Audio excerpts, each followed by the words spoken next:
Hello Sparkle Squad, this is Monica and I am here tonight to do a photo contest for Jesse James Beads with the Vampire Love Story mix that I got and a few extra little trinkets that I picked up from Jesse James Beads. That includes one of these lovely chains that I got from another haul and possibly some of the bats. I don't know, I may use this larger one here and then do these smaller ones for earrings to go with the necklace that I'm going to wind up doing. But I'm going to use some of this Vampire Love Story bead mix, and I'm going to use some of these gray twist beads and help add some length to my chain. So I'm going to kind of incorporate a little bit of everything with this. This is the first time I'm using my table on my dream box cabinet, and I did a photo contest for that as well. I'm going to move the camera up so you can see my little papers that I did, the little inserts and everything with my labels. I have some pumpkins, some pumpkin trucks. But this is the first piece of jewelry that I'm making on my Dreambox cabinet table. I'm so excited about that. And I wanted to use my bead board here from Der Blau Vogel because when I purchased these boards, I was just over the moon with them. Now they are really big though, so I need a table that is clear of debris and something that I've got full access to. So this is really handy for me, and I can put my entire board on here facing the right way so that I can utilize the measurements on my board for a necklace. So I'm going to get in here and start taking my chain apart and adding some things to it, and let's see what I come up with. This has a split ring here that had the chain connected, so I just took that apart and I'm going to leave that on there to end the necklace with, but I'm gonna have to add a clasp on so that I can just clasp it on instead of putting it on the split ring, because most people when they wear a necklace, they want to be able to do the clasp. I'm not going to make this so long that it's just going to go over someone's head. If you were going to just put it over your head and not need a clasp, then I guess you could just put this directly on the split ring the way that it came. Okay, so I'm going to take my nylon job pliers and I'm going to smooth out or harden, whichever way you want to look at it, some 20 gauge artistic wire so I can make some wrapped loops on some of these beads in order to lengthen out my chain. So that's what I'm going to be doing. Probably 3 inches of wire pieces that I'm going to cut for each component that I decide I want to pop on there. And then of course I'll be going in between these links, so I just have to decide where I want to break up the pattern of the existing chain in order to add some additional interest, and then eventually a clasp and possibly that bat back there. So this will be my first link I'll show you, and then it's going to be the same process for all the other ones that I'm going to do, but I've chosen to use these red beads here. I've got this in the middle of this 3-inch piece wire that I cut off of my spool, and I want to use my round nose pliers in order to make a loop. So I'm going to come over here about 1/4 of an inch down. I'm going to bend that into a 90-degree bend. I'm going to raise my pliers up in direction. Now I'm going to slide this bead off. I'm going to go up, over, and down. That makes a question mark shape. I'm going to put this onto the bottom now of my plier and push that over so that now I've got a loop. And before I put my bead back on, I'm going to go ahead and wrap this piece of wire twice around with my bent nose pliers, which look like a crooked finger. And I'm just going to grab this end here, go around once, go around twice, making sure that my wrap is just right up against the previous, and let it come to the back so that I have 2 wraps. Then I'm just going to cut that tail off.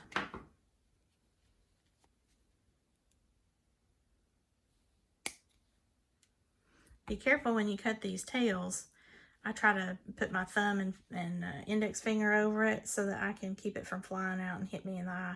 So then I'm just going to take my bent nose pliers and squeeze that so that there's no loose end right there to catch on my clothing. Then I'm going to pop my bead on there. So now that wrap is done, and I have the freedom now to do 2 wraps without any kind of odd restriction in the spacing like I had on my first bead when I thought I was going to be smart and cut corners. So I'm just going to Tighten that loop. Get my round nose pliers back. And because this is kind of weeble wobble right now because of how the bead is, I want to hold the loop on my finger right here so that it doesn't move around when I'm making my loop. And I'm going to make this loop the same direction that this loop is down here on the bottom. So I'm going to push this over to make my 90-degree bend.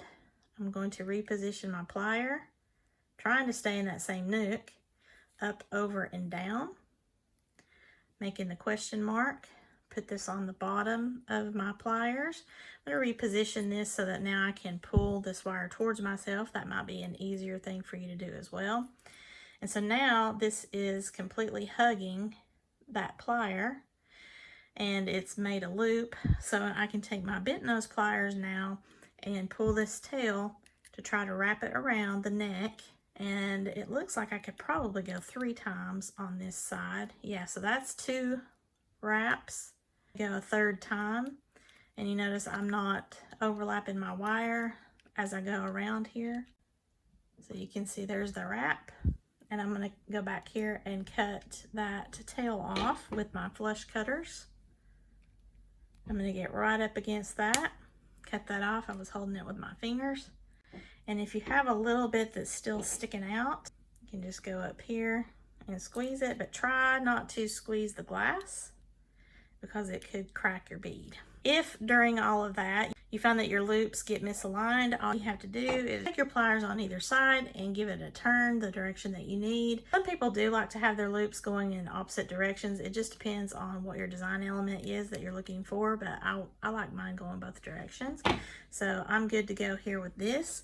Now it does look a lot prettier the second time around than my first time around. So if I were you, I would do the loops first and not try to squeeze yourself out. I'm just going to continue cutting off some more wire and making additional bead links.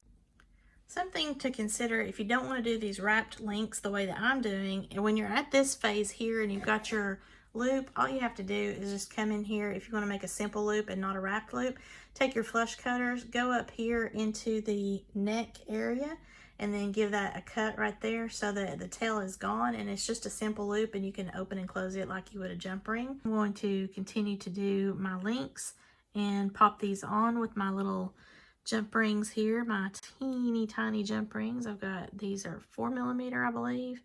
They're either a 3mm or a 4mm jump ring, and they're very easy just to open up and pop on my link. You've seen me do this before. I refer to it as opening and closing the door. So I find wherever the slit is, and this is at the top already since I handed it to myself. I've got my flat nose pliers on the left and my bent nose pliers on the right because I like that to do my action.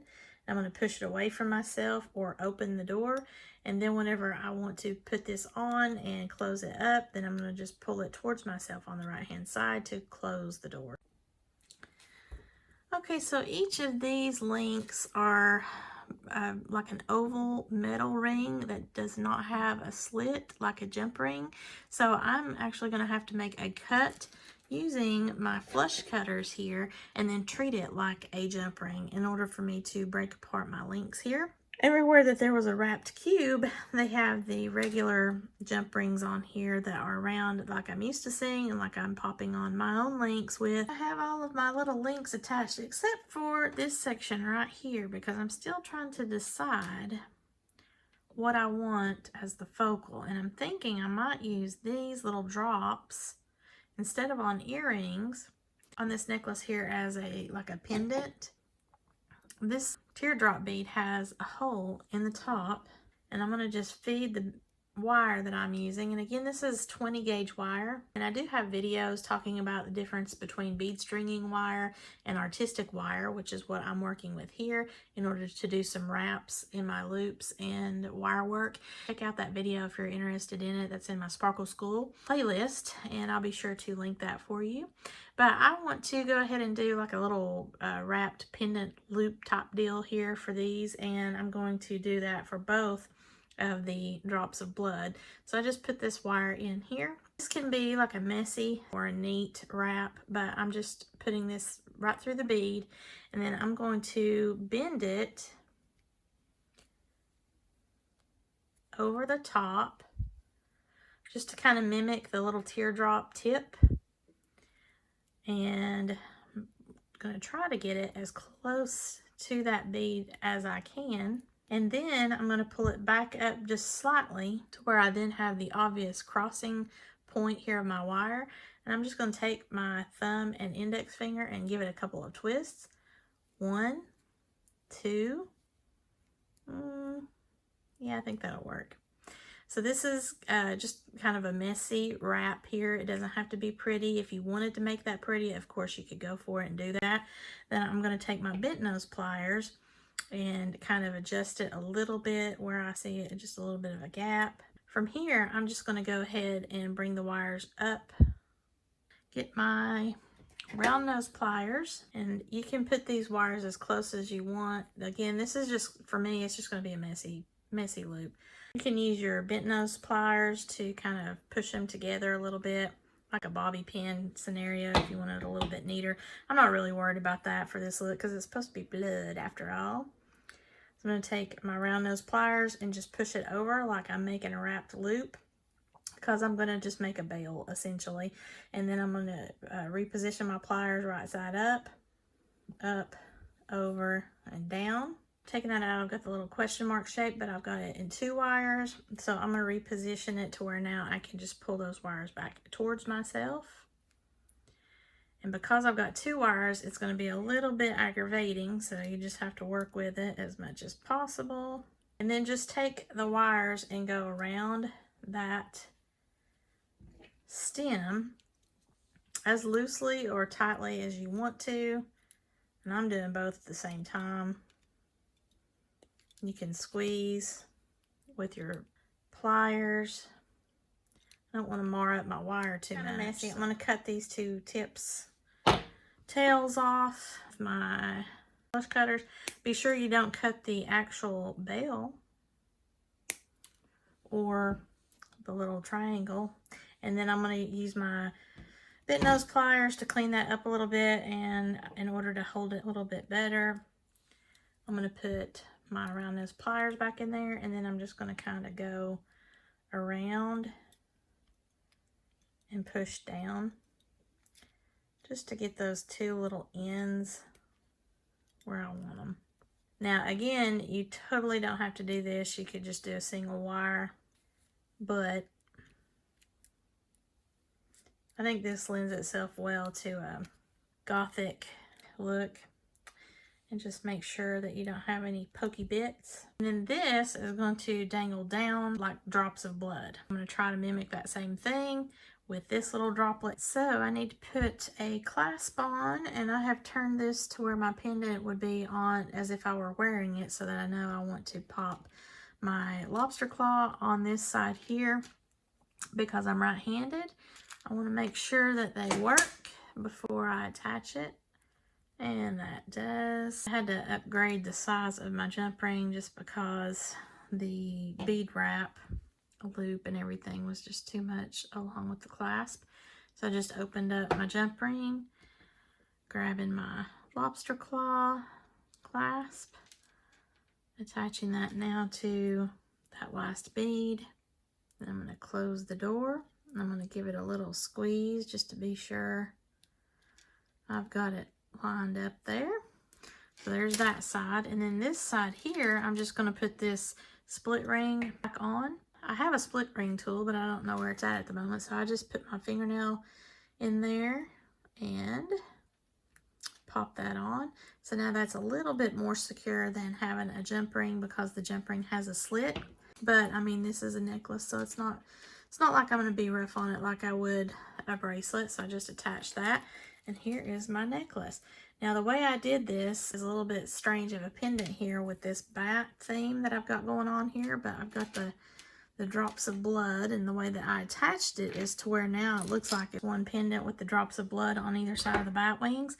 So that is pretty cute. If I wanted to, because I did these as a messy wrap here on these bloody drops, I could come in here with maybe some fabric to kind of camouflage a little bit if I wanted to get more of a boho chic look. But I'm okay with this, so no worries. If you want to do some seed beads or something to add a little bit more dangle, jazz that up a little bit more, you could. But again, I'm fine with that. So now I need to make some earrings. I am out of the eye pins at the moment, and I'm going to need to have a loop on the end of them. So I'm going to do about 3-inch piece of wire and make my own eye pins. It's very easy. It's just as if we were doing all of these little components here with the loops, except you're doing that simple loop like I was talking about instead of the wrap loop. You can come down a little bit further on your wire so that you're going to have a tail to cut off a little bit longer, and then you're just going to do the same process. 90-degree bend, reposition yourself in that bend, up, over, and down. You still have that question mark shape. Put the loop on the bottom of your plier. I like to reposition it. Then I'm going to pull that tail towards myself. I have a nice good round shape. I can come in with my flush cutters right there at the neck, being careful not to cut the other wire. Make that cut. It's easier for me to close whenever I put my round nose pliers back in there. It's much more clean. I want to have this on the bottom so that I can make it dangle. Okay, so I'm going to go ahead and just end this earring here and then work on the part that I want to dangle. I've got a big long tail. I really didn't need that much. I wasn't really sure where I was going with this earring, but now I do. So I'm going to go ahead and push this over to make a 90-degree bend, reposition, up, over, down. Made that a question mark, put this on the bottom of my plier. I'm going to reposition it so I can pull the wire towards myself, and then that makes a nice rounded loop. I'm going to use my bent nose plier and then just pull this around the stem, and I'm trying to get as close as I can. I got a little bit wild, so I'm going to have to clean this up some. Just be mindful of how you're pulling that around, because you want your spirals to be right there beside each other and not over top of each other. So I think I'm good with that. So that looks about like 3. I do have just the slightest little gap back here, so I'm going to pull it one more time. And now that took up all the space. I'm going to just come over here with my flush cutters and cut the tail off. And if I have it still poking out just a little bit, like what I see right here, I'm going to just push that in with my plier and try not to crack the bead. So there's this portion of the earring. Now I could just put the little paw on here directly like that, but let's see what it looks like with the cube added on there. Open the jump ring, open the door, put the cube on, do the jump ring, then put that on the bottom here. Hold it with the left, close it with the right, back towards myself. Give it a little squeeze there on top. Now I have this kind of dangly effect, but it's incorporating most of the beads that I have on the necklace. I can pop on the paw.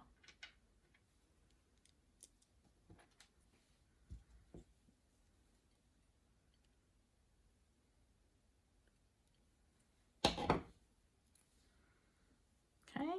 So that's going to be a nice big long dangly earring, and I've got to put this on an ear wire now. First up, I guess we're going to look at the earrings. Now these are using those little gray twisty beads that I got in one of the previous Jessie James Beads haul, and then I used these rondelles. They're kind of that dark blood red looking rondelle, and these cubes from the Vampire Love Story bead mix, along with these cool looking claw charms. I mean, is that not awesome? So sparkly, so pretty. Bracelet is a little bit large, depending on whatever size that your wrist is. If you wanted to, you could just latch on to a previous link and have a little bit of a bead dangle, and then just position it on your wrist wherever it falls without the need to have an extender. So I kind of like that idea. If you have a really tiny wrist, you know, you can do it like this.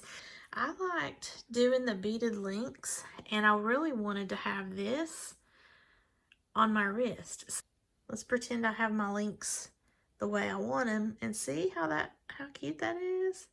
So yeah, I love how that turned out. And then of course I can adjust my links over here, like I said earlier, just by clipping it onto the next little rung and then repositioning this, and then I've got this cute little charm here. So I really like that. This necklace is 24 inches, and I had to take apart the links, and I actually added a clasp on there rather than the way their original chain was. It just had that split ring.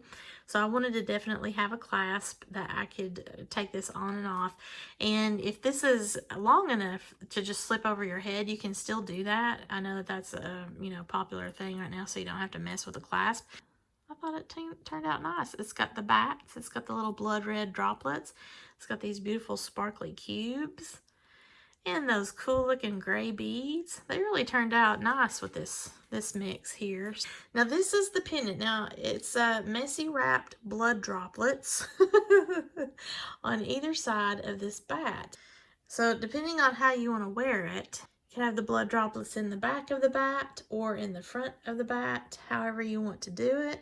So then it becomes a focal point in the necklace and then brings the bat element in there. It's just really fun. And it also gives you kind of a romantic vibe, or at least I think so, with the filigree bats. And then all of the dark red with the black and then the charcoal gray. So that chain really helped me out with this design, because I knew I wanted to make a necklace, but I didn't think that I had enough beads in the mix without incorporating some of my own. And I didn't really want to have a heavy beaded necklace because it was kind of a romantic gothic type vibe that I'm going with on the Vampire Love Story. So I think this really lent itself well to the design. Let me know below in the comments what you think. I actually submitted this jewelry set for the photo contest with Jesse James Beads. We'll see what comes of that.